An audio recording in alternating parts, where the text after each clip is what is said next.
আজকের আলোচনার বিষয় বাক্য, বাক্যের অর্থ অনুসারে শ্রেণীবিভাগ এবং সেই বাক্যগুলোর সম্পর্কে আলোচনা। একটা বাক্য থেকে আর একটা বাক্যে আমরা কিভাবে পরিবর্তন করব তার নিয়মকানুন, আর সেই সাথে সাথে পরিবর্তনের নিয়মগুলো, নিয়মনীতিগুলো জানার পরে একটু প্র্যাকটিসের উপরে জোর দিতে হবে। এর আগের আলোচনাতে বাক্য সম্পর্কে আলোচনা করেছিলাম, বাক্য কী বা বাক্য কাকে বলে তথা বাক্যের সংজ্ঞা, আলোচনা হয়েছিল বাক্যের বৈশিষ্ট্য, আর আলোচনা হয়েছিল বাক্যকে দুটো দিক থেকে বিভক্ত করা যায়, একটা হলো গঠনগত দিক থেকে আর একটা তার অর্থগত দিক থেকে। গঠনগত দিক থেকে বাক্য চার প্রকার আলোচনা করা হয়ে গেছে: সরল বাক্য, জটিল বাক্য, যৌগিক বাক্য আর মিশ্র বাক্য।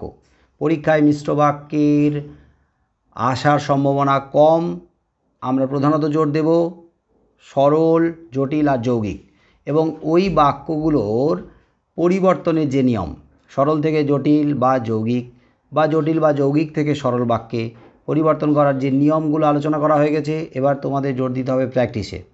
প্র্যাকটিসটা কীভাবে করবে আগেও বলেছিলাম, আরেকবার বলে দিই। সহায়িকায় যে টেক্সটের চ্যাপ্টারগুলো আছে ওই চ্যাপ্টারের শেষে দেখবে বাক্য পরিবর্তন দেয়াই আছে। তোমরা ওখানকার উদাহরণের এক একটা কোশ্চেন নিজে দেখার পরে উত্তরটা দেখবে না, আগে নিজে নিজে আগে প্র্যাকটিস করবে উত্তরটা কি হতে পারে, তারপরে হাতটাকে সরিয়ে দিয়ে উত্তরটা দেখলে যদি কোথাও ভুল হয়ে থাকে কেন ভুল হলো, ওইখানে ভুলের কারণটা কি সেটা তোমরা উত্তর থেকে বোঝার চেষ্টা করবে। তো মুখস্থ নয়, প্র্যাকটিস করবে বুঝে।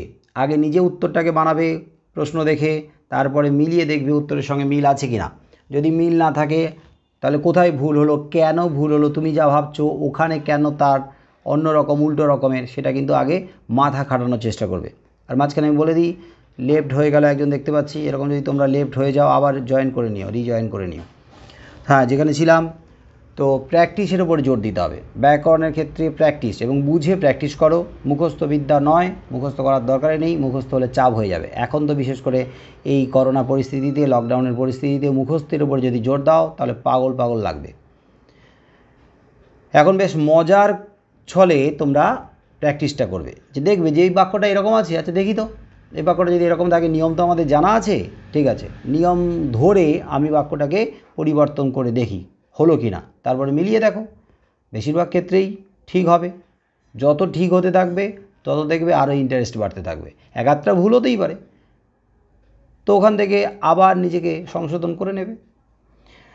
তাহলে আজকের যেটা নিয়ে আলোচনা করব সেটা হলো অর্থ অনুসারে বাক্যের শ্রেণীবিভাগ।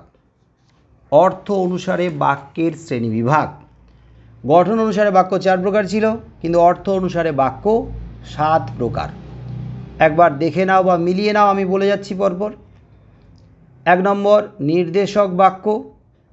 হয়তো তোমাদের কাছে থাকা যে বই বা খাতা বলো, জেরক্স বলো, যা কিছু সামনে রয়েছে তার সঙ্গে সিরিয়ালি নাও মিলতে পারে, আগে পরে হতে পারে, তোমরা মিলিয়ে নিও।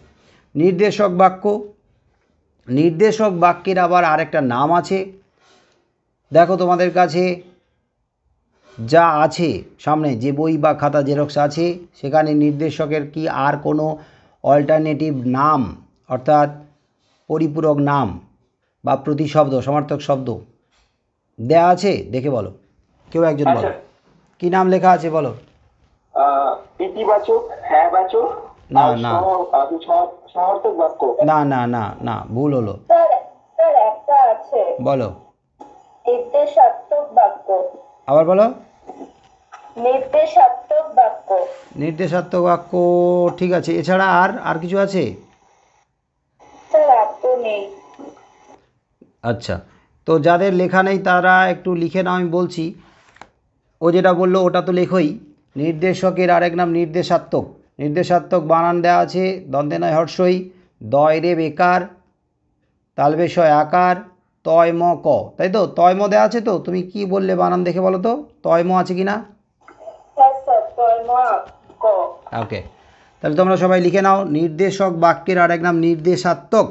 নির্দেশাত্মক, নয় হর্ষই, দয় রে বাকার, তালবেশয় আকার, তয় ম ক, নির্দেশাত্মক বাক্য। এবারে অথবা দিয়ে এর আরেকটা নাম আছে, লিখে নাও।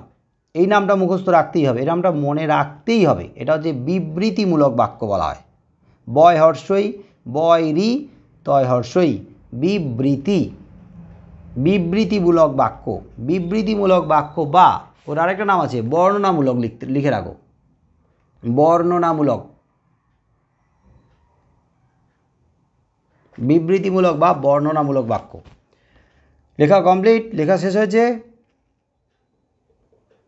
হয়ে গেছে।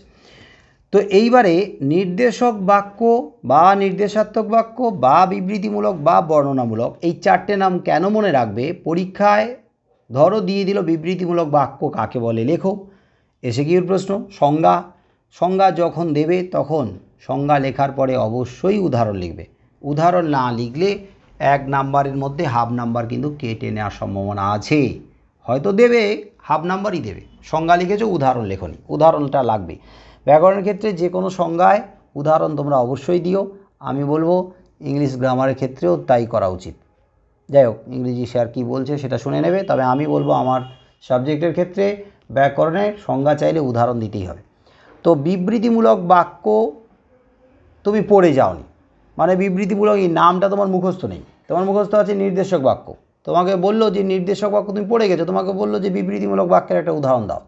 তো যদি নামটাই না জানা থাকে তাহলে তো উদাহরণ দিতে পারবে না। তাই অল্টারনেটিভ যে নাম, পরিপূরক আরও যে নামগুলো রয়েছে সেই নামগুলো তোমরা মুখস্থ রেখো। হ্যাঁ, নির্দেশকের আরও দুটো ভাগ আছে, দুটো ভাগ লেখাই আছে সামনে, নিশ্চয়ই দেখে নাও। একটা হ্যাঁবাচক আর একটা নাবাচক। এবার এই হ্যাঁবাচক বাক্যের আরও 3টে প্রতিনাম আছে বা প্রতিশব্দ আছে। হ্যাঁবাচক বাক্য বা সদর্থক বাক্য বলে, সদর্থক বাক্য বা অস্তর্থক বাক্য বলে। অস্তর্থক বানানটা অ দন্তেশ্বয় তয় জফলা থয় রেপ ক। সদর্থকে দন্তেশ দয় হসন্ত থয় রেপ ক। দয়ের নিচে হসন্ত হবে, যদি হসন্ত না দেয়া থাকে হসন্ত দিয়ে নাও। সদর্থক বাক্য বা অস্তর্থক বাক্য বা হ্যাঁবাচক বাক্য বা ইতিবাচক বাক্য, হর্ষই তয় হর্ষই, ইতিবাচক বাক্য। 4টে করে নাম আমার মনে হচ্ছে তোমাদের সামনে খাতায় বা জেরক্সে লেখা আছে। এবারে আরেকটা হচ্ছে বিবৃতিমূলক বাক্যের বা নির্দেশক বাক্যের আরেকটা নাম, আরেকটা ভাগ, সেটা হলো নাবাচক বাক্য। এবারে হ্যাঁবাচকের যদি বিপরীত হয় নাবাচক, ঠিক তেমনি ইতিবাচকের বিপরীত হবে নেতিবাচক। সদর্থকের বিপরীত হবে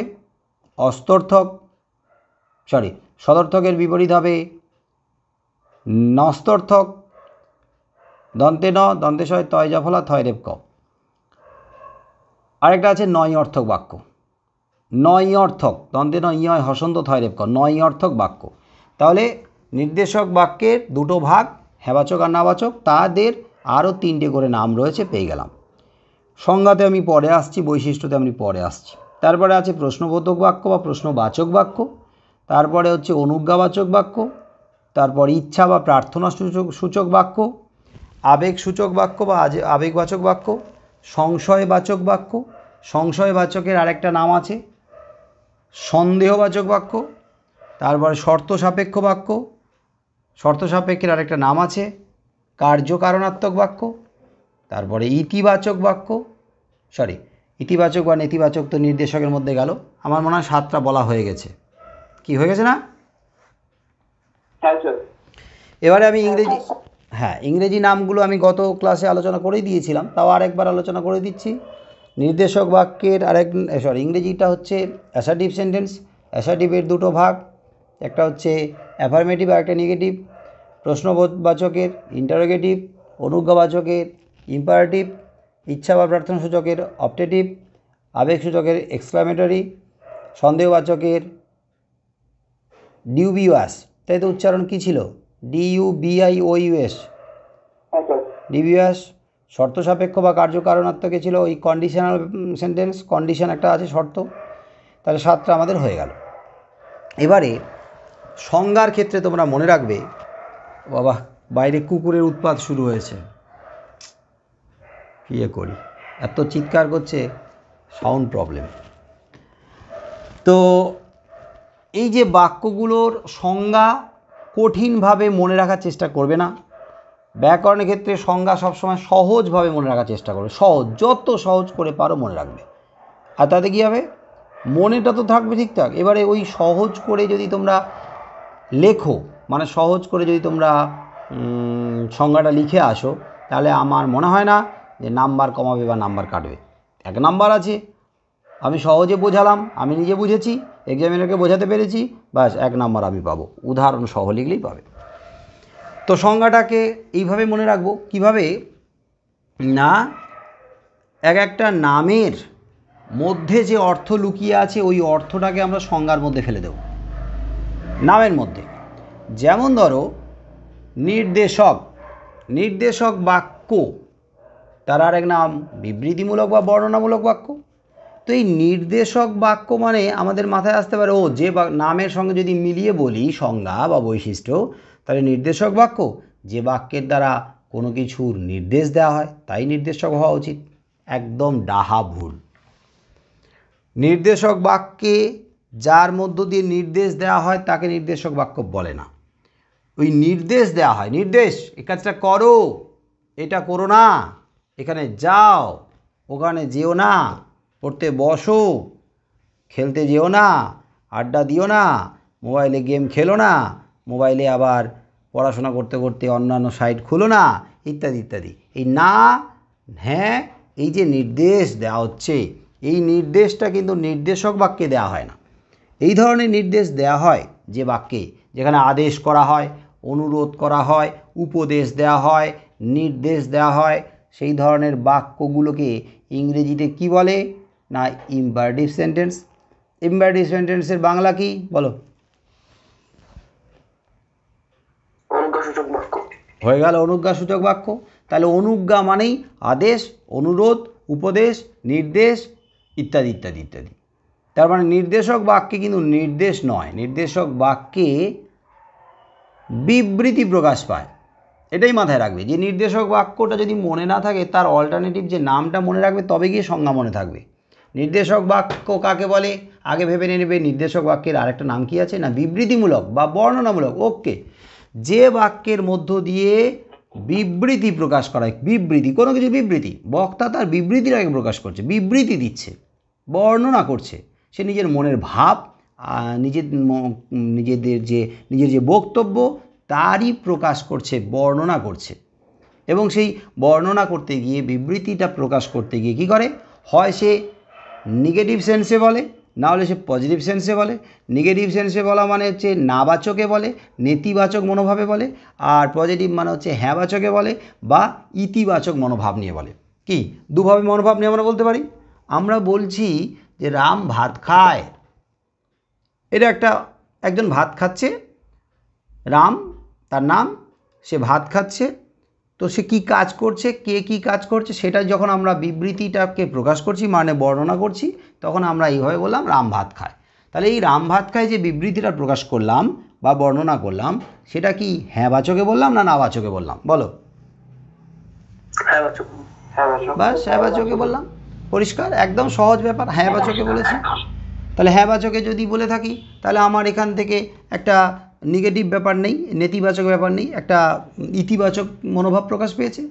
এবারে আমি এটাকেই যদি নেতিবাচক মনোভাবে নিয়ে যাই, রাম ভাত খায় না, তাহলে হয়ে গেল, ছিল ইতিবাচকে বর্ণনাটা, হয়ে গেল নেতিবাচকে বর্ণনা।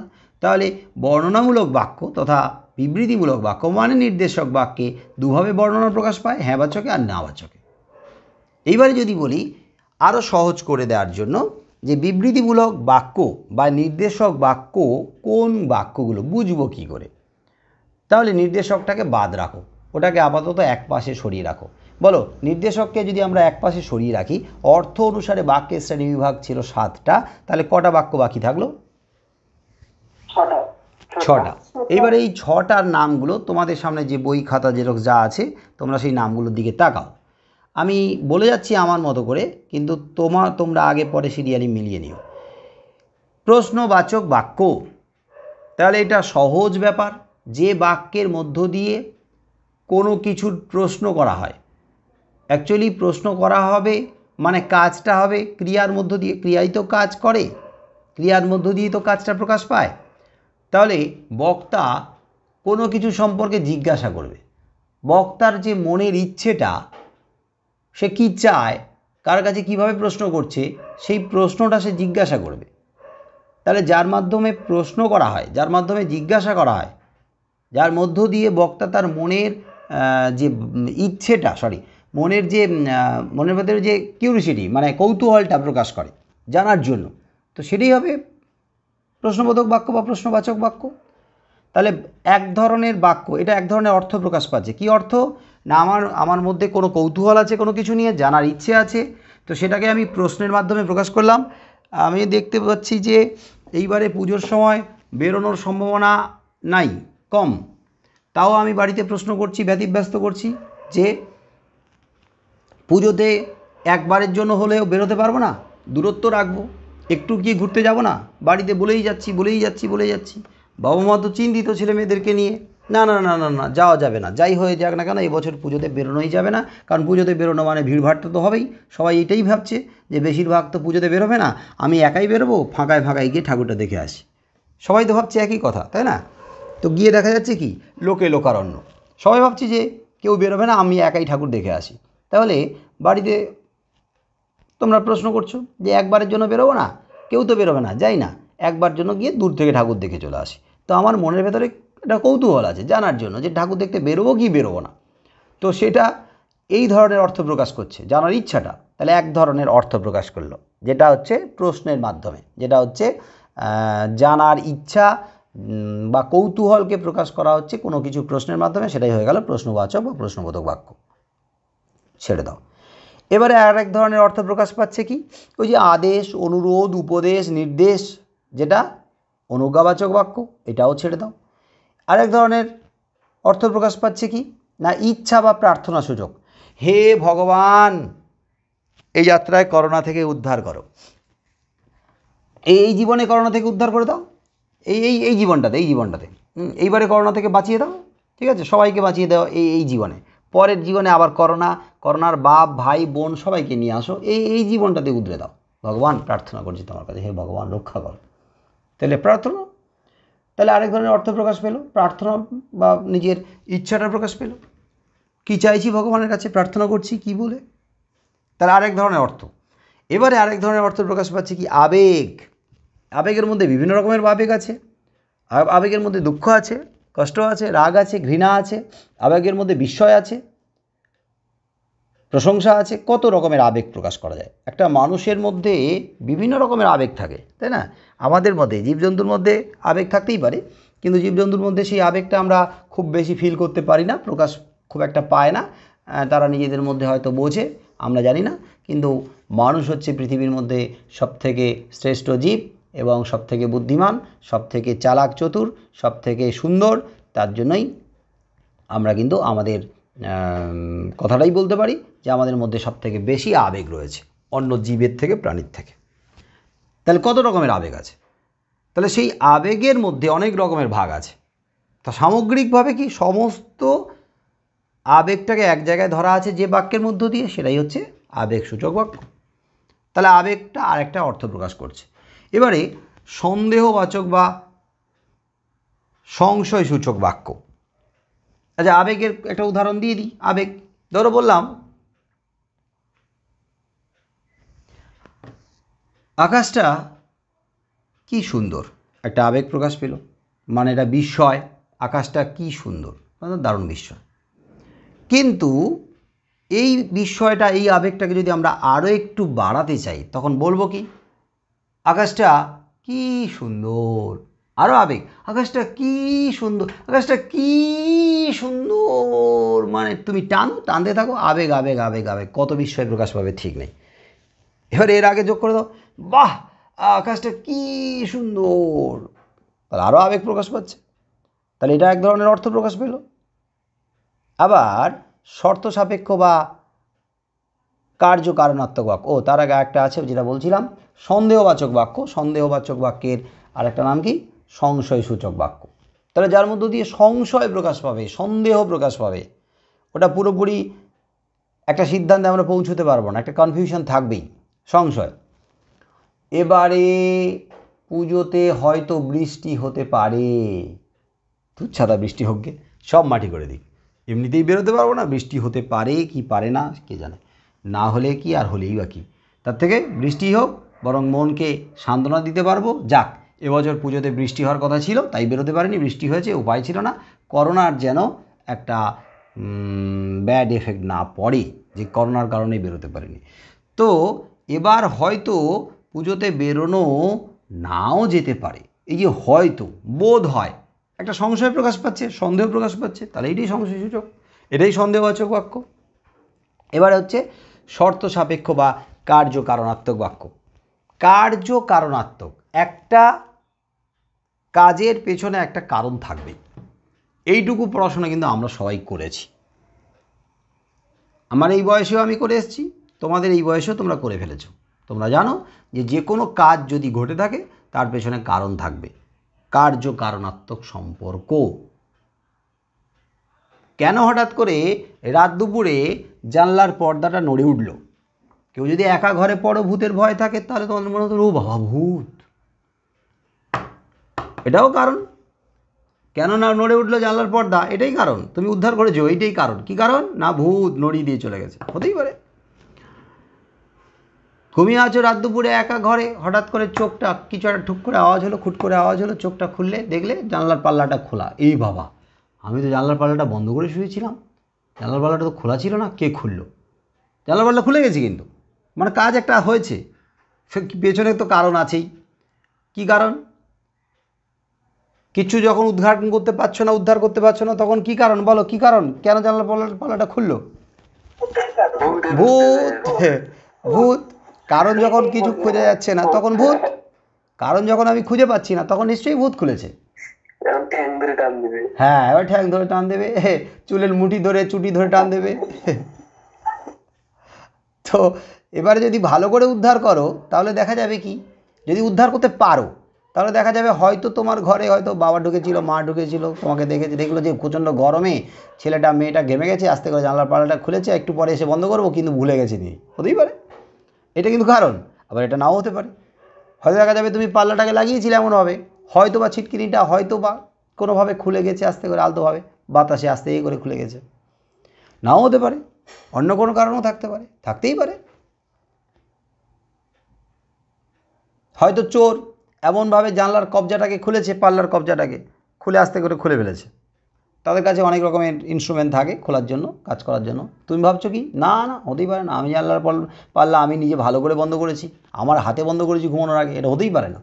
এটা তার মানে কি, ভূত জানলা পাল্লা খুলেছে, খুলে উকি ঝুঁকি মারছিল। আরে পাগলা, ভূত যদি হয় তাহলে জানলার পাল্লার ওর খোলার দরকার কি? ও তো এমনিতেই অশরীরই, তো আসতে পারে যেতে পারে। এই সহজ বুদ্ধিটা আমাদের থাকেই না, মাঝে মাঝে মাথায় কাজ করে না, ব্লক হয়ে যায় সহজ বুদ্ধিটা, যে ভূত যদি থাকে ও জানলার পাল্লা লাগালে কি আর দরজা লাগালে কি। সিনেমাগুলো করে লাখ লাখ কোটি কোটি টাকা খরচা করে, মানুষের ভয়টাকে ব্যবহার করে, দুর্বলতাটাকে ব্যবহার করে করে কোটি কোটি টাকার বিজনেস করে। দেখাচ্ছে কি, দরজার পাল্লা বন্ধ করে দিচ্ছে, ভূত ঠেলাঠেলি করছে ঢোকার জন্য, কিন্তু ভূত দেখা গেল জানলার পাল্লা খুলতে পারলো না, দরজার পাল্লা খুলতে পারলো না, তাই ঢুকতে পারলো না। তার মানে ভূতকে আমরা আটকে দিলাম জানলা আর দরজার পাল্লা লাগিয়ে। আরে ভূত তো জানলার পাল্লা, দরজার পাল্লার ওই যে ফাঁক ফোকর যে থাকে, ছিদ্র থাকে, সেখান দিয়ে আস্তে করে ঢুকে পড়তে পারে, ও তো পারেই ঢুকতে।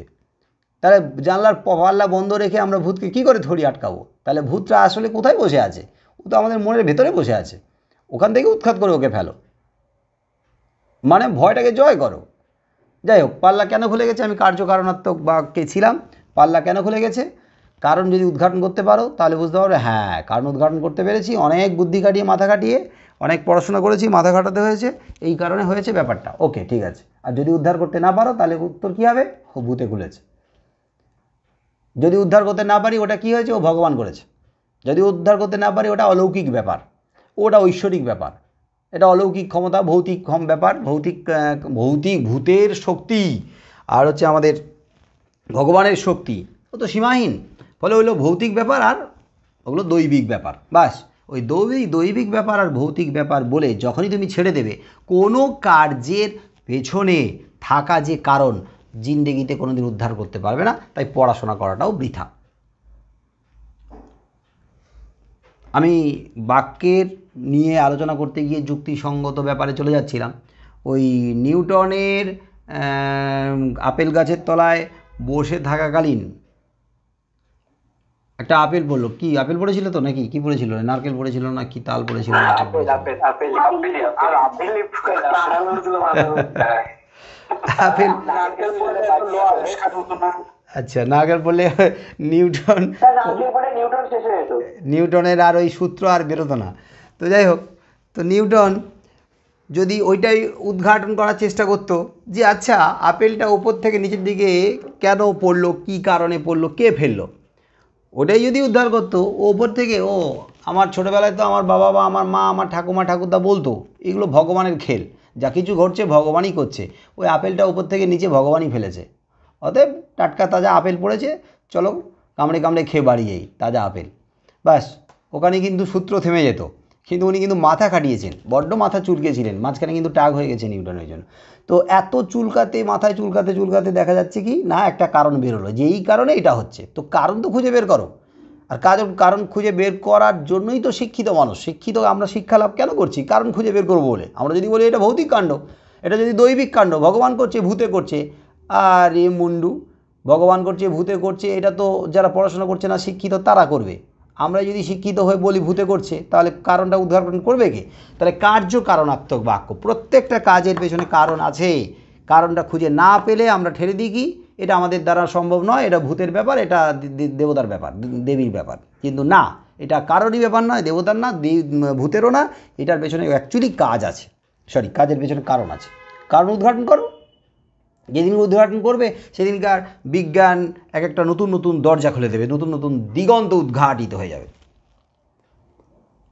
যদি মোবাইল দাও, ভালো মোবাইল, এখন তো একটা মোবাইল দিচ্ছ কাজ চালানোর জন্য, পড়াশোনা করতে হবে উপায় নেই, যদি ভালো মোবাইল দাও, বলো শর্ত, ভালো মোবাইল যদি দাও দেবে তো, যদি দাও বা দেবে বলো, বা ভালো ল্যাপটপ দেবে বলো, মোবাইলে পড়তে পড়তে চোখ টোক খারাপ হয়ে যাচ্ছে, তাহলে কিন্তু মাধ্যমিকে ভালো রেজাল্ট করে দেখাবো, না হলে হ্যাঁ কাঁচা কলা। অনেক গার্জেন আছে কাঁচা কলা তো কাঁচা কলা, বুঝবি তুই, আমার কি, আমার তো চাকরি আছে, আমার তো বয়স হয়ে যাচ্ছে, দুদিন পরে রিটায়ার করব, অতএব আমার লাইফ তো হয়েই গেল, এবারে তোরা বুঝবি, বিয়ে শাদী যখন করবি বুঝবি, তখন কি বউকে কি খাওয়াবি, তখন নিজের পায়ে দাঁড়াবি কি করে, ঝাঁটার বাড়ি খাবি কে তবু বুঝবি। এখন আমার কথা শুনছিস না, এখন বলছিস এত জিনিস দিতে হবে, এটা দিতে হবে ওটা দিতে হবে, নাহলে পড়াশোনা করবো না, রেজাল্ট ভালো করবো না, করবি না বয়ে গেল, কার যাবে, আমরা কি চিরকাল থাকবো নাকি? তখন দুবেলা যখন ওই ভোরবেলা উঠে টোটো নিয়ে ছুটতে হবে তখন বুঝবি। তাহলে কার্য কারণাত্মক বাক্য বোঝা গেল, এটা বোঝাতে গিয়ে আমি অনেক উদাহরণ দিলাম, নিশ্চয়ই বোঝা গেছে। হ্যালো, বলো। হ্যাঁ স্যার, হ্যাঁ স্যার বোঝা গেছে, হ্যাঁ বোঝা গেছে অনেক অনেক, হ্যাঁ, যে সেই ভোরবেলায় সবাই ঘুমিয়ে থাকবে আর নিজেকে টোটো নিয়ে ভোরবেলায় বেরোতে হচ্ছে কি না সেটা কিন্তু নির্ভর করছে এখনকার ডিসিশানের উপরে, কিভাবে তুমি কাজ করবে আর ডিসিশান নেবে সেটা নেই না। যাই হোক, এরপরে আসছি,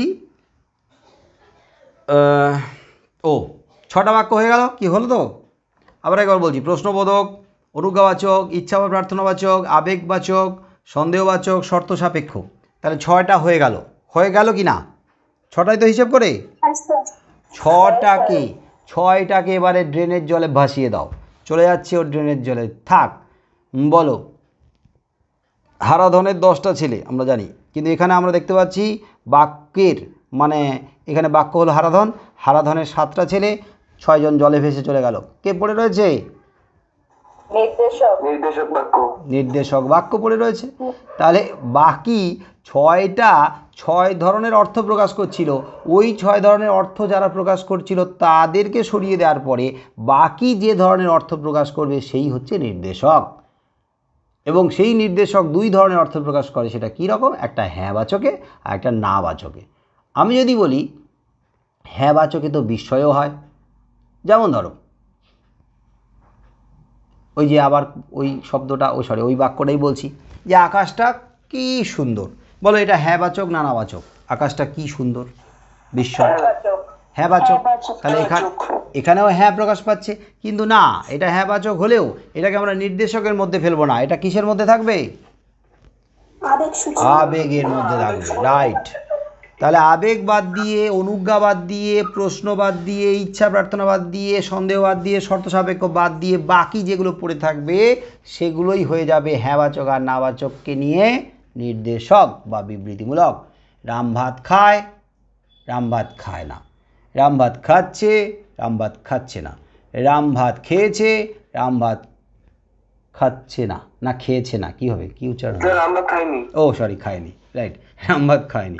রাম ভাত খেয়েছিল, রাম ভাত খেলো, রাম ভাত খেলো না, রাম ভাত খায়নি, রাম ভাত খাবে, রাম ভাত খাবে না।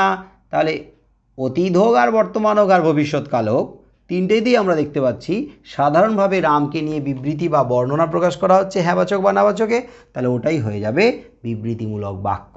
অর্থাৎ সাধারণভাবে যে সমস্ত বাক্যের মধ্য দিয়ে সাধারণভাবে বিবৃতি বা বর্ণনা প্রকাশ পায় হ্যাঁবাচক আর নাবাচকের, রাম খায়, হাঁটে, গায়, নাচে, ঘুরে ফেরে, করোনায় মরে, তাহলে এই ধরনের বাক্যগুলো হচ্ছে নির্দেশক বাক্য। তার মানে নির্দেশক বাক্য মানে যে বাক্যের মধ্য দিয়ে নির্দেশ দেওয়া হয় ওটা নয়, যে বাক্যের মধ্য দিয়ে বিবৃতি বা বর্ণনা হ্যাঁবাচক বা নাবাচকের বর্ণনা প্রকাশ করা হয় সেটাই বিবৃতিমূলক বা নির্দেশক বাক্য। কোনো ডাউট আছে? নির্দেশক নিয়ে কোনো ডাউট আছে? আমার মনে হয় না থাকার কথা। এবারে বলি, এবারে আমরা যাব পরিবর্তনে।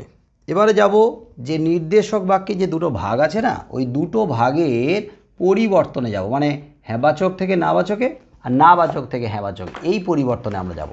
একবার ওদিক থেকে এদিকে, আবার একবার এদিক থেকে ওদিকে। পরিবর্তন, পরিবর্তনের নিয়মগুলো আমি জাস্ট একটু করে বলে যাচ্ছি, শুধু শুনেই রাখো।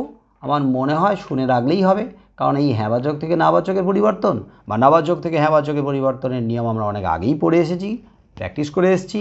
কথা বলি, কথাতেই আমরা যখন বলি তখন কিন্তু আমরা অনায়াসে হ্যাঁবাচক থেকে নাবাচকে, নাবাচক থেকে হ্যাঁবাচকে নিয়ে যেতে পারি, কারণ ক্লাস 10-এর যে স্টুডেন্ট তারা হ্যাঁবাচক থেকে নাবাচকে চেঞ্জ করতে পারে না, এই রকম ধরনের কথা বলতে পারে না, কোনো পাবলিক এখানে নাই, সবাই পারে।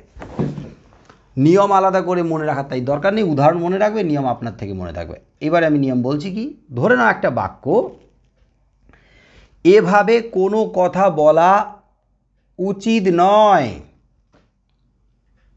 এভাবে কোনো কথা বলা উচিত নয়। বলো, বলা উচিত নয় বলছি, এটা হ্যাঁবাচকে দেওয়া আছে না নাবাচকে দেওয়া আছে?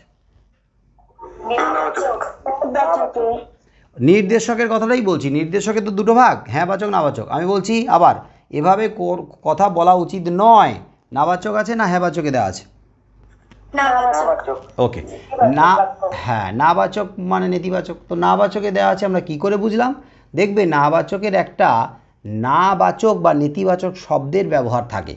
এখানে শব্দটা হলো উচিত নয়ের নয়। কোনো বাক্যে থাকতে পারে না, কোনো বাক্যে নেই, কোনো বাক্যে নি, নয়, নি, নেই, না, ন,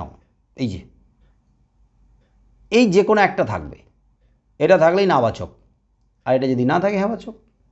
এইবারে এই যে নাবাচক আছে, এভাবে কথা বলা উচিত নয়, এবারে আমাকে বলো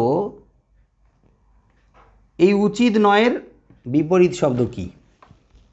অনুচিত। অনুচিত।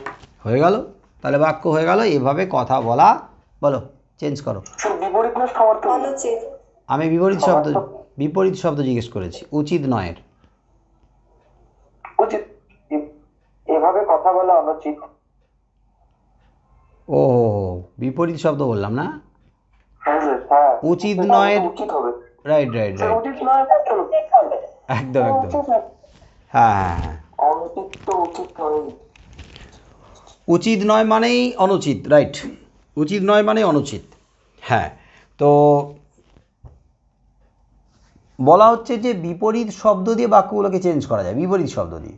ধরো পাহাড়টা দূরে নয়, দূরে নয়ের বিপরীত কি? দূরে না, দূরে নয়ের বিপরীতটা কাছে নাকি নিকটে? দূরে নয় মানে তো কাছে, দূরে নয় মানে কাছে, কিন্তু দূরে কথার অর্থ কাছে। রাইট, হ্যাঁ, এখানে একটু কনফিউশন তৈরি হচ্ছে। দূরে নয়, শুধু দূরে বলা হয়, দূরের বিপরীত কি? কাছে।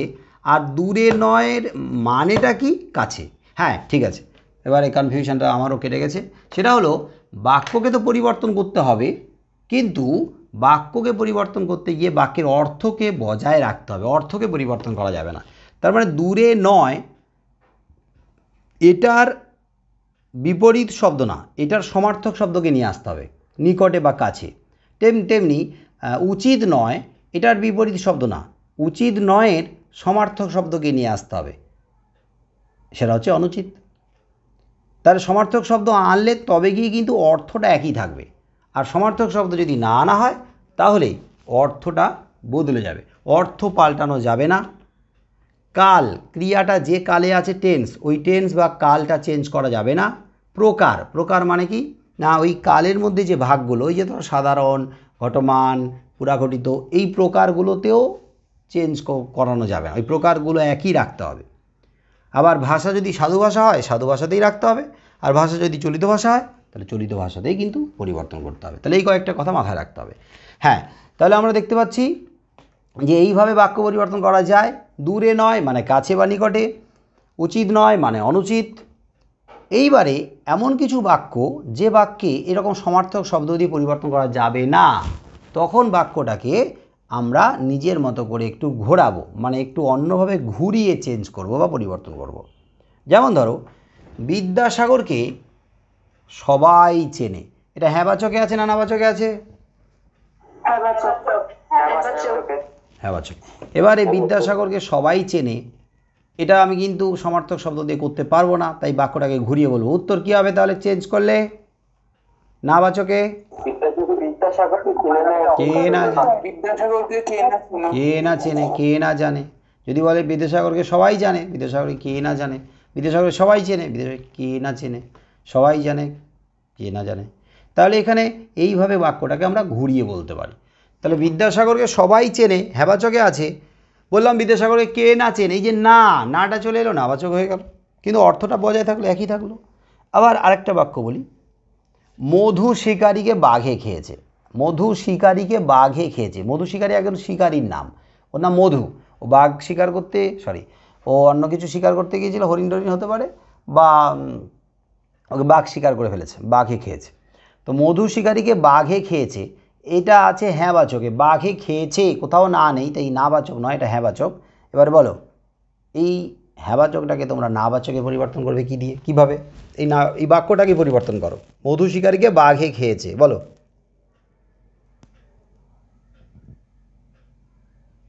মধু শিকারীকে অন্য কেউ নয় বাঘে খেয়েছে। একদম, অন্য কেউ নয় বাঘে খেয়েছে। তার মানে আমরা এটাকে আরো সুন্দর করে বলতে পারি যে মধু শিকারীকে বাঘে ছাড়া অন্য কেউ খায়নি বা অন্য কিছুতে খায়নি। তার মানে বাঘেই খেয়েছে, অন্য কিছুতে খায়নি, মানে কি বাঘেই খেয়েছে। এটা আরেকবার হতে পারে অন্যভাবে, বলো কেউ অন্যভাবে ট্রাই করো।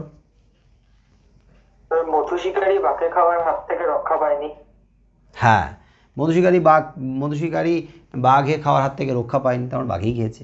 আবার এটাও বলতে পারি মধু শিকারীকে বাঘ ছাড়া অন্য কিছুতে খায়নি, তার মানে বাঘেই খেয়েছে। বা মধু শিকারীকে বাঘে না খেয়ে ছাড়েনি, বলো বাঘে না খেয়ে ছাড়েনি মানে কি, খেয়েই ছেড়েছে বেটাকে। খেয়েই ছেড়েছে মানে খেয়ে সাবার করে দিয়েছে। কি দু ধরনের বাক্য হলো নাকি? তাহলে বাক্যকে যদি আমরা ঘুরিয়ে লিখতে পারি তাহলে বাক্য পরিবর্তন হয়ে যাচ্ছে হ্যাঁ থেকে নাবাচক, নাবাচক থেকে হ্যাঁবাচকে। এবারে প্র্যাকটিসের উপরে জোর দেবে, দেখবে একদম সহজ হয়ে যাচ্ছে, ভালো লাগবে। বরং প্র্যাকটিস করতে করতে যখন দেখবে যে পারছো, তখন কিন্তু আরও মজা লাগবে, আরও বেশি প্র্যাকটিস করতে ইচ্ছে করবে। এবারে আমরা যদি একটা বাক্য দেওয়া আছে রাম ভাত খায়, এই বাক্যটাকে আমরা প্রশ্নবোধক বাক্যে পরিবর্তন করতে চাই। রাম ভাত খায়, বলো হ্যাঁবাচকে আছে না নাবাচকে আছে? এবারে এইটা মাথায় রাখবে, বাক্য যদি হ্যাঁবাচকে থাকে প্রশ্ন করতে গেলে সবসময় নাবাচকেই প্রশ্ন করতে হবে। আবার উল্টো, বাক্য যদি নাবাচকে থাকে প্রশ্ন করবে যখন, বাক্য হ্যাঁবাচকে প্রশ্ন করবে। নাবাচক থাকলে হ্যাঁবাচকে প্রশ্ন করবে, হ্যাঁবাচক থাকলে নাবাচকে প্রশ্ন করবে। এটা ক্লিয়ার? বলো তো, প্রশ্ন করার পরে বাক্যের শেষে কি চিহ্ন দেওয়া উচিত? প্রশ্ন করলাম আমরা, প্রশ্নবোধক। একেবারে সহজ, কিন্তু কি হয়ে যায় অনেক সময় এই ছোট্ট ভুলের জন্য পুরো বাক্যটাই কাটা যায়। তুমি তো বাক্য পরিবর্তন করলে কিন্তু দাড়ি দিয়ে দিলে ভুল করে, কোশ্চেন মার্ক দিলে না, তাহলে তো বাক্য পুরো কাটা যাবে। তাহলে এটা মাথায় রাখতে হবে, হ্যাঁবাচক থাকলে নাবাচক, নাবাচক থাকলে হ্যাঁবাচকে প্রশ্ন করব, বাক্যে শেষে বড় করে প্রশ্নবোধক চিহ্ন দেব। আর প্রশ্ন করছি তো, তাই প্রশ্ন করতে গেলে ওই যে প্রশ্ন করা হয় যে শব্দগুলো সেগুলো লাগবে, যেগুলোকে ইংরেজিতে তোমাদের কী বোঝানো বলে, WH ওয়ার্ড বলে না? WH words. হ্যাঁ, তো সেইগুলোকে আমাদের যোগ করতে হবে। আমরা ইংরেজিতে করতে হোয়াট, হুইচ, হোয়াই এগুলো যোগ করতে থাকি, হোম। কিন্তু বাংলার ক্ষেত্রে শুধু একটা দিয়ে বাক্য পরিবর্তন করবে, একটা দিয়েই প্রশ্ন করবে, এখানে অত কিছু থাকবে না, দেবেও না, কেটে দিতে পারে। এবং সেটা কি, ওটা হলো কি প্রশ্ন প্রশ্ন করবে কি দিয়ে, কি দিয়ে, হ্যাঁ প্রশ্ন করবে কি দিয়ে, কি দিয়ে সবাই জানে, আপনি জানেন না? প্রশ্ন করবে কি দিয়ে, কি দিয়ে, মানে প্রশ্ন করতে হবে কি দিয়েই প্রশ্ন করতে হবে। সেই কি বানানটা হবে কয় হর্ষই কার, কয় রস্যই কি, কয় দীর্ঘই না, কয় রস্যই দিয়েই বাক্য পরিবর্তন হবে প্রশ্নবোধকে। তাহলে বাক্যটা এইরকম আছে, রাম ভাত খায়, হ্যাঁবাচকে আমি প্রশ্ন করব, উত্তর বলো কে পারবে? রাম ভাত খায়, উত্তর, প্রশ্ন করো। রাম কি ভাত খায়? খায় না। হ্যাঁ, প্রশ্ন তো হ্যাঁবাচকে বাক্য ছিল, তাই প্রশ্ন করতে হবে নাবাচকে, না, নয়, নি, যে কোনো একটা ওয়ার্ড আনতে হবে। তাই রাম ভাত খায়, আমরা প্রশ্ন করব রাম কি ভাত খায় না? এই যে কিটা, এই কিটাকে আমরা চেষ্টা করব বাক্যের মাঝখানের দিকে রাখা, তাহলে প্রশ্ন জোরালো হয়। বাক্যের শেষের দিকেও রাখতে পারি, কিন্তু প্রশ্ন একটু ম্যাড়মেড়া হয়ে যায়। আমরা যদি বলি রাম ভাত খায় না, কি হতেই পারে, না হওয়ার কিছু নেই, কিন্তু আমাদের প্রশ্নটা একটু কেমন যেন হালকা হয়ে যায়, এটা বেশ জবরদস্ত হতে হবে না। এই জন্য রাম কি ভাত খায় না হয়ে গেল, লাস্টে কোশ্চেন মার্ক দিয়ে দাও, কিটা মাঝখানের দিকে রাখো, যে কোনো বাক্যের মাঝখানের দিকেই কী রাখবে, শুরুতে বা শেষের দিকে রাখার দরকার নেই। আর অন্য কিছু দিয়ে প্রশ্ন হতেই পারে, কিন্তু করবে না। যেমন ধরো বিদ্যাসাগরকে সবাই চেনে, কী বাচ্চকে আছে, হ্যাঁবাচকে না নাবাচকে? বিদ্যাসাগরকে সবাই চেনে, হ্যাঁবাচকে আছে, প্রশ্ন করো। আমি যে নিয়ম বললাম সেই নিয়ম অনুসারে প্রশ্নবোধক বাক্যে চেঞ্জ করো, বলো। বিদ্যাসাগরকে কি কেউ চেনে না? রাইট, বিদ্যাসাগরকে কি কেউ চেনে না, এখানে এখানে কিন্তু কি দিয়েই প্রশ্ন করলাম। কিন্তু এর আগে একটা বাক্য বলেছিলাম না, বিদ্যাসাগরকে সবাই চেনে, ওখানে কি দিয়ে প্রশ্ন করেছিলাম, বিদ্যাসাগরকে কে না চেনে, কে না দিই, কে না দিই। কিন্তু এখানে কি দিয়ে প্রশ্ন করব, প্রশ্নবোধকে চেঞ্জ করতে বলে সবসময় কি দিয়েই প্রশ্ন করবে, কয় হর্ষ দিয়ে। একবারে মাথায় গেঁথে নাও, কয় হর্ষ দিয়েই প্রশ্ন করবে, বাকি কোনো WH ওয়ার্ডস দেবে না, কোনো দিয়ে প্রশ্ন করা যাবে না বাংলার ক্ষেত্রে। এখানে কেটে একদম কুরুক্ষেত্র করে দেবে, একবারে কাটাকুটি রক্তগঙ্গা বইয়ে দেবে। এবারে বাক্য আছে নির্দেশকে, একটু আগেই বলেছিলাম যে আকাশটা খুব সুন্দর, আকাশটা দারুণ সুন্দর, আকাশটা ভীষণ সুন্দর, আকাশটা অত্যন্ত সুন্দর। এখানে আমরা নির্দেশকে আছি। এইবারে এই বাক্যটাকে আমরা নিয়ে যাব আবেগ সূচক বাক্যে, আবেগ। তাহলে আবেগে একদম সহজ নিয়ম, যেখানে থাকবে খুব, অত্যন্ত, ভারী, ভীষণ, দারুণ, সেই জায়গাগুলোর শব্দ তুলে দেব, তুলে দিয়ে টুক করে বসিয়ে দেব কি। এবং এখানে যে কি বসাবো বিস্ময়বোধক বা আবেগ সূচকের ক্ষেত্রে, এই কি বানানটা হবে কয় দীর্ঘইকার, কয় হ্রস্বইটা প্রশ্নবোধকের জন্য, আর বিস্ময় বা আবেগের ক্ষেত্রে কয় দীর্ঘইকার হবে। তাহলে আমি যদি বলি আকাশটা খুব সুন্দর, বলো আবেগ সূচক বাক্যে পরিবর্তন করো, কি হবে, আকাশটা কি সুন্দর, কি সুন্দর। লাস্টে কি চিহ্ন দেব, দাড়ি দেব না প্রশ্নবোধক চিহ্ন দেব? একদম বিস্ময়বোধক চিহ্ন দেবে, এটা সহজ কথা। বিস্ময় প্রকাশ পাচ্ছে, বিস্ময়বোধক চিহ্ন দিতে হবে। স্যার আপনি জানেন না, এটা জিজ্ঞেস করছেন? আমি জানি বাবা, কিন্তু কথা হচ্ছে পরীক্ষার খাতায় কত বড় ভালো ভালো ছাত্রছাত্রী দেখতে পাই, খাতা চেক করতে গিয়ে সবই দিয়েছে, কিন্তু লাস্টে দাড়ি দিয়ে চলে গেছে। এটা হচ্ছে সিলি মিস্টেক, থাকে কোনো কারণে মানে অ্যাবসেন্ট মাইন্ডেড হয়ে যায় অনেক সময়, ওই ছোটোখাটো ভুলগুলোর জন্য পুরো মার্কস কাটা যায়। তো হল থেকে নাচতে নাচতে বেরিয়ে আসে, এত কোশ্চেন, সহজ কোশ্চেন এসছে বাবা, এত সহজ কোশ্চেন হলে তো আমি যদি জানতাম এত সহজ কোশ্চেন হবে তো সারা বছর এত পরিশ্রম করে পড়াশোনা করতামই না, কেন এত পড়লাম, এত সহজ কোশ্চেন। আসলে না, এত পড়েছিলেই বলেই কোশ্চেনটা সহজ হয়েছে, সহজ কোশ্চেন হয়েছে বলেই সহজ লাগেনি তোমার, তোমার মনে হচ্ছে যে সহজ কোশ্চেন, এত ইজি কোশ্চেন কী করে হলো। আসলে তুমি পড়াশোনাটা করেছো, এতটা প্র্যাকটিস করেছো, তোমার কাছে একেবারে ইজি জল ভাত মনে হচ্ছে, কিন্তু প্র্যাকটিসটা ছেড়ে দাও, ওই যে সহজ কোশ্চেনটা যেটা আসবে ওটাই তখন তোমার বাবা এই বছর কী কঠিন কোশ্চেন করেছে, ইস প্রত্যেক বছর কোশ্চেন সহজ হয়, আমাদের সময় কঠিন হয়ে গেল। না, ওটা কথা না, কথাটা হচ্ছে তোমার প্র্যাকটিসের উপরে কঠিন আর সহজটা অনেকটা ডিপেন্ড করছে। যাই হোক, তো আকাশটা খুব সুন্দর ছিল, হয়ে গেল আকাশটা কি সুন্দর। কিন্তু এই কি সুন্দরের আগে আমরা কিন্তু কোনো বিস্ময়বোধক বা আবেগসূচকের শব্দ বসাবো না, মানে ওই যে আহ আহা আকাশটা কি সুন্দর, ওই আহা বা দারুণ ওইগুলো কিচ্ছু বসাবো না, একদম সিম্পল, আকাশটা খুব সুন্দর, আমরা লিখে দেবো আকাশটা কি সুন্দর, বিস্ময়বোধক চিহ্ন বসিয়ে দিয়ে টাটা। এবারে বিস্ময়বোধক হলো, প্রশ্নবোধক হলো, নির্দেশক হলো, নির্দেশকের দুটো ভাগ হলো। এবারে আছে অনুজ্ঞা। অনুজ্ঞা মানে তো বলা হলো আদেশ, অনুরোধ, উপদেশ, নির্দেশ। এবার তোমাদের বলা হলো যে পড়তে বসতে বলা হচ্ছে, একটু ভাব বাচ্চে চলে গেলাম, ভাব বাচ্চ, পড়তে বসতে বলা হচ্ছে, আকাশে বাতাসে উড়িয়ে দিলাম কথা, বলো এই আকাশে বাতাসে যে উড়িয়ে দিলাম, এই পড়তে বসতে বলা হচ্ছে রে, একে যখন ডিরেক্ট আমরা আদেশ দিয়ে বলবো, আদেশ, একদম আদেশ, অর্ডার, একবারে বাবা কান ধরে অর্ডার করছে, বল কী হবে তাহলে, পড়তে বস, বস বস, একদম একদম ডিরেক্ট আদেশ, এটাই অনুজ্ঞা, একদম সরাসরি। পড়তে বসতে বলা হচ্ছে, কাকে বলছে, কে বলছে কি জানি বাবা, কিন্তু ডিরেক্ট যখন আসবে একেবারে থাপ্পড় দিয়ে বসাবে, পড়তে বস, বস, আর তখনই বুঝবে যে ওটা হচ্ছে অনুজ্ঞা, ইম্পারেটিভ সেন্টেন্স, ডিরেক্ট আদেশ দিল থাপ্পড়।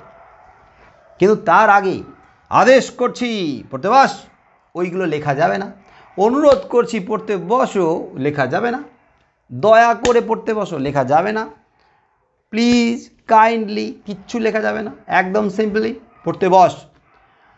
বাজারে গিয়ে এই জিনিসটা কিনে আনতে বলা হচ্ছে, বলো ডিরেক্ট আদেশ করো, কি হবে,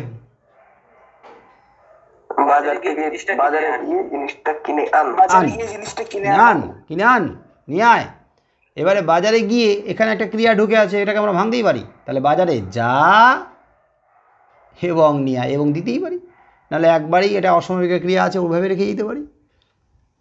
তাহলে আদেশ, অনুরোধ, উপদেশ মানে অনুজ্ঞাবাচক ব্যাপারটা বুঝে গেলে।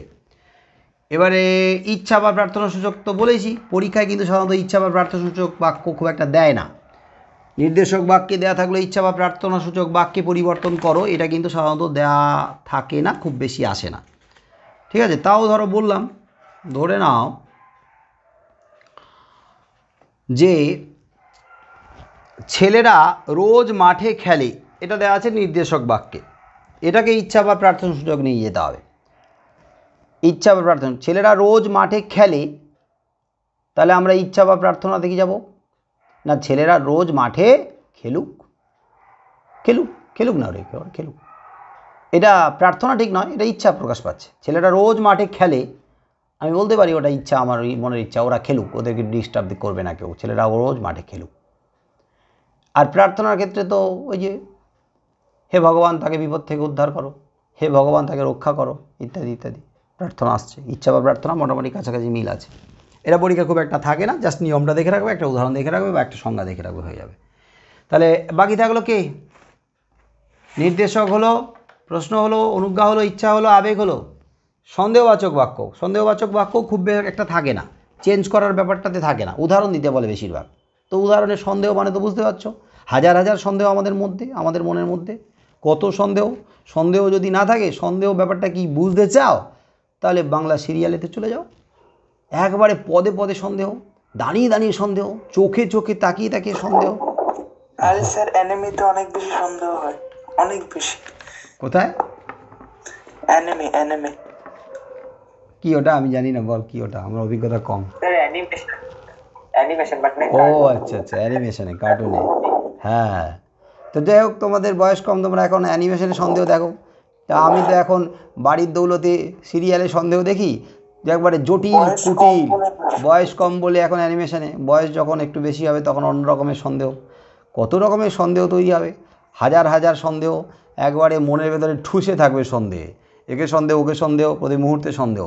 সন্দেহের ব্যাপারটা যদি দেখতে চাও তাহলে লাইভ ওকে সাবধান ইন্ডিয়া দেখতে থাকো, কত সন্দেহ। সন্দেহ, সিআইডি হবি, সন্দেহ সন্দেহ সন্দেহ। তাহলে সন্দেহবাচক বাক্য হয়ে গেল। এটা পরীক্ষা খুব একটা থাকে না, এটা হচ্ছে সংজ্ঞা আর উদাহরণ দেখে রাখলেই হয়ে যাবে। তারপরে আজ বাকি থাকলো কি, বাকি থাকলো কে, বাকি থাকলো কার্যকারণাত্মকও খুব একটা থাকে না চেঞ্জ করার জন্য। কার্যকারণাত্মকে শুধু উদাহরণ থাকে, সংজ্ঞা থাকে। কার্যকারণাত্মক তো বলে দিলাম, একটা কাজের পেছনে কারণ, তার জন্য আমি ভূত প্রেত ঠাকুর দেবতা নিয়ে বলে দিলাম, শর্ত সাপেক্ষ যেটা কার্যকারণাত্মক। তাহলে আর কিছু বাকি আছে?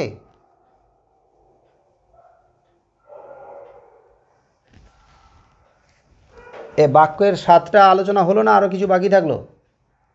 7টাই হলো তো? এইবারে উল্টে দাও, এবারে উল্টে দাও, উল্টে দাও, উল্টে দাও মানে কি, 6টা বাক্য একদিকে ছিল, আর একটা বাক্য একদিকে ছিল, মানে একদিকে ছিল নির্দেশক আর 6টা বাক্য ছিল একদিকে।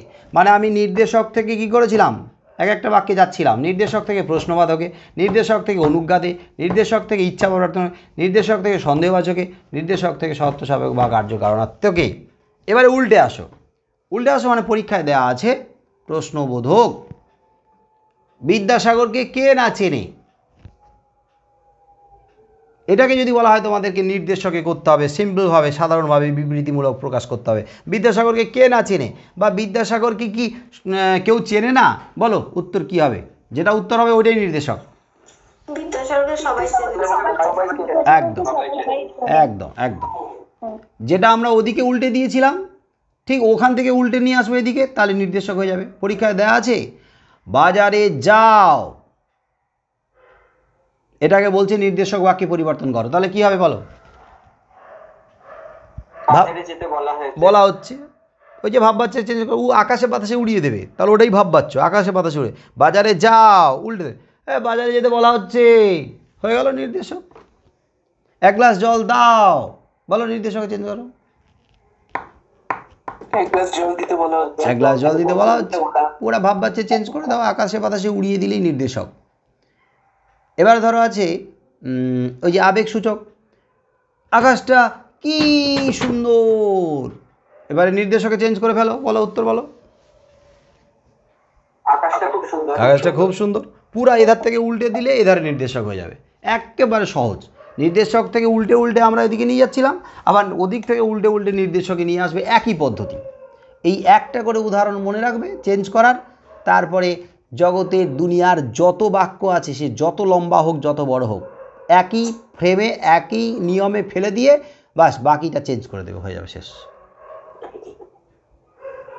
কারোর কি কোনো প্রশ্ন আছে এই বাক্য পরিবর্তন নিয়ে?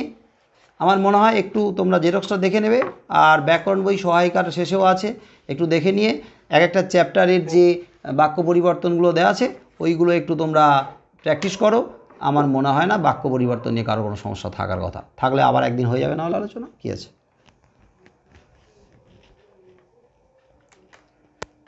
ঠিক আছে, তাহলে আজকের এই পর্যন্ত থাকুক, আমি কালকে গ্রুপে লিখে দেবো এরপরে কি আলোচনা হবে না হবে। আর সবাইকে তাহলে টাটা, গুড নাইট। স্যার বলো। কয় রশ্মি কি আর কয় দীর্ঘি কি এর মধ্যে পার্থক্য কি? এমনিতে বলা হয় যে কয় হর্ষই কি, যে কয় হর্ষই কি দিয়ে যদি আমরা প্রশ্ন করি তাহলে তার উত্তর কি আসে না, তার উত্তর হ্যাঁ কি নাতে আসে। যেমন ধরি বলি যে তুমি কি যাবে, উত্তর হ্যাঁতে বা নাতে দেওয়া যেতে পারে, হ্যাঁ যাব বা না। কিন্তু যেটা কয় দীর্ঘই দিয়ে কি দিয়ে প্রশ্ন করা হয়, কয় দীর্ঘই দিয়েও প্রশ্ন করা হয়, কিন্তু কয় দীর্ঘই দিয়ে যে প্রশ্ন করা হয় তার উত্তরে কি আসবে, ওই হ্যাঁ কি নাতে উত্তর দেয়াই যাবে না, ওটা একটা ওয়ার্ড হবে, ওটা একটা পদ হবে, শব্দ হবে। যেমন ধরো তোমার নাম কি, তো উত্তর কী হবে, আমি কি হ্যাঁতে দিতে পারবো না না দিতে পারবো, দিতে পারবো না, তাহলে আমাকে বলতে হচ্ছে, বলতে হবে। তো যখনই বলছি তখনই কয় দীর্ঘই হয়ে যাচ্ছে। কিন্তু যখন প্রশ্নবোধক বাক্যে আমাদেরকে পরিবর্তন করতে হবে তখন কিন্তু ভুল করেও আমরা কয় দীর্ঘই দেবো না, কয় হর্ষই দিয়ে দেবো, কারণ ওর উত্তর হ্যাঁ কি নাতেই বেশিরভাগ আসে। ঠিক আছে? বিদ্যাসাগরকে সবাই চেনে। আমি যদি প্রশ্ন করি বিদ্যাসাগরকে কি সবাই চেনে না, তাহলে উত্তর কিন্তু হ্যাঁ বা নাতে আসছে না। হ্যাঁ চেনে না, হ্যাঁ নাতে আসছে, তাই ওটা কয় দীর্ঘই না দিয়ে কয় হর্ষই দেবো। স্যার একটা কোশ্চেন ছিল। বলো বলো। স্যার সন্দেহবাচক বাক্য 6-7 ক্রোশ হবে না বোধহয়, এটাকে নির্দেশকে করলে কি হবে? আবার বল 6-7 ক্রোশ হবে না বোধহয় সন্দেহবাচক বাক্য। 6-7 ক্রোশ হবে না বোধ হয়, না হবে বোধ হয়। আচ্ছা হবে না বোধ হয়, হবে না বোধ হয়, এটাকে কোন বাক্যে পরিবর্তন?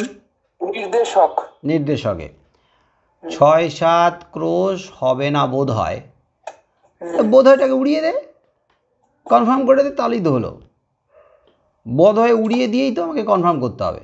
6-7 ক্রোশ হবে না, 6-7 ক্রোশ হবে না বোধ হয়, 6-7 ক্রোশ হবে না বোধ হয়, 6-7 ক্রোশ হবে না, হ্যাঁ এরকমই। ওখানে আর সন্দেহ থাকবে না, তখন আবার উত্তরটা একদম জোরালোভাবে প্রকাশ পাবে, দৃঢ়ভাবে প্রকাশ করবে, এবং সেক্ষেত্রে কী হয়, বাক্যের অর্থটা একটু যেন এদিক ওদিক হয়ে যায়। এই জন্য আমি বলছি না যে এই ধরনের বাক্য থেকে, এই যে সন্দেহমূলক, সাউন্ডে মিউট কর, সন্দেহমূলক বা এই যে শর্ত সাপেক্ষ বা কার্যকারণাত্মক বা হচ্ছে তোমার ইচ্ছা বা প্রার্থনা সূচক, এই ধরনের বাক্যগুলো থেকে চেঞ্জ দেয় না, দেয় কি থেকে?